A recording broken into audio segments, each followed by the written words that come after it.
let's discuss overcoming objections. Before we go into it, let's watch an example of overcoming an objection. Yeah, but those satellites they are pretty ugly though. I don't really want one on my house. Yeah, no, I understand exactly how you feel. You know, a lot of people have felt that way. They don't want it to be an eyesore to them.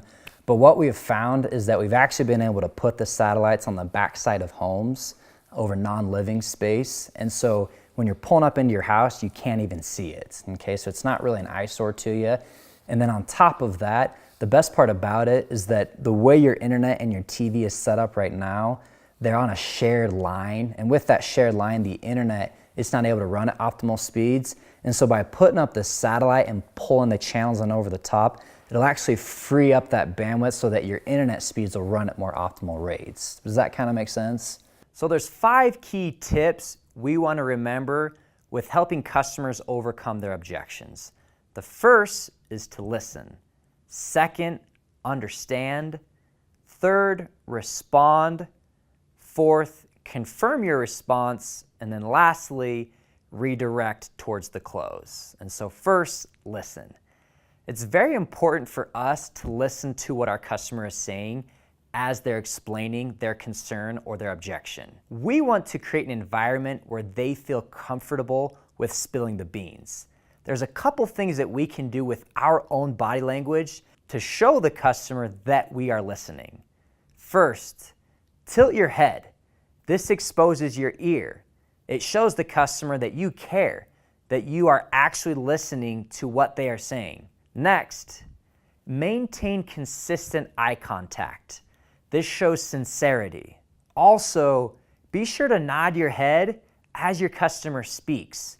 This keeps your customer engaged with you and creates a comfortable environment where they can speak what's on their mind.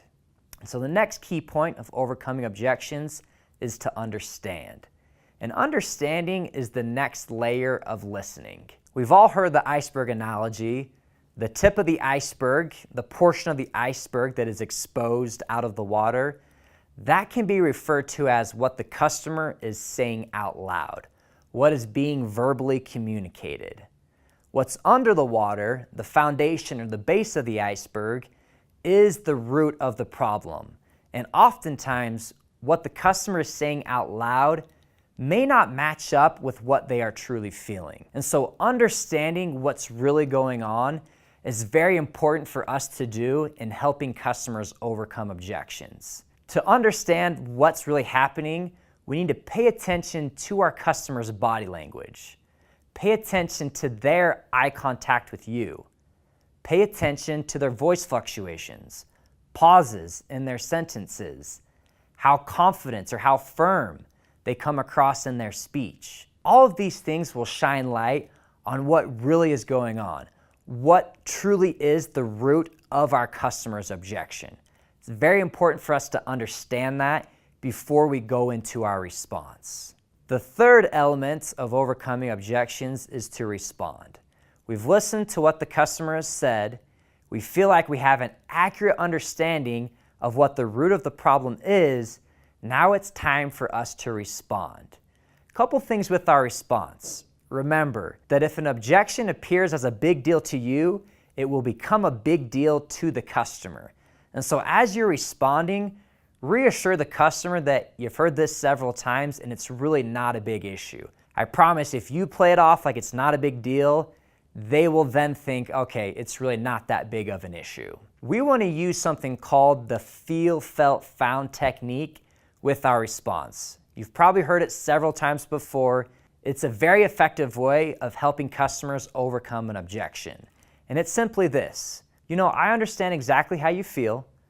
A lot of people have actually felt that same exact way. But what we have found is that by doing the 2-year agreement, it keeps your price low for the next 2 years. And that's actually a protection against price increase. And so notice what I did there.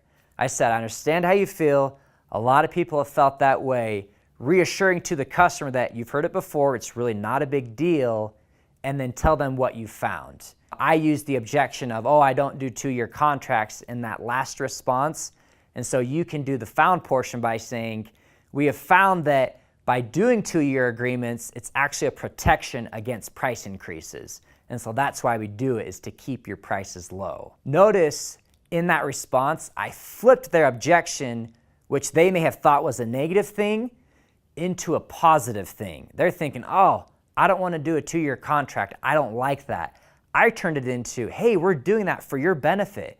We want to keep your price low for you for the next 2 years. That's why we're doing it. And so be sure to always flip the objection into a positive with your customer. I promise you it'll work like a charm. Another thing that we can do with this feel, felt, found technique is an unplugged version of it to bring in an existing customer's testimonial. A lot of the times as young sales reps, there are some generational gaps with the customers we are dealing with. We come into a lot of homes where customers are 60, 70, 80 years old, and their biggest fear is change. They just can't get over the idea of them getting a new remote, of their channel numbers being different. We hear that objection a lot. And so this unplugged version of the feel, felt, found technique will help these customers overcome that objection. It sounds like this. You know, I understand exactly how you feel. I actually helped out an older couple just like you the other day that felt exactly the same way. But what they found was that the new system worked almost identical to how the old system worked. And they were going to be able to save $70 per month on their bill.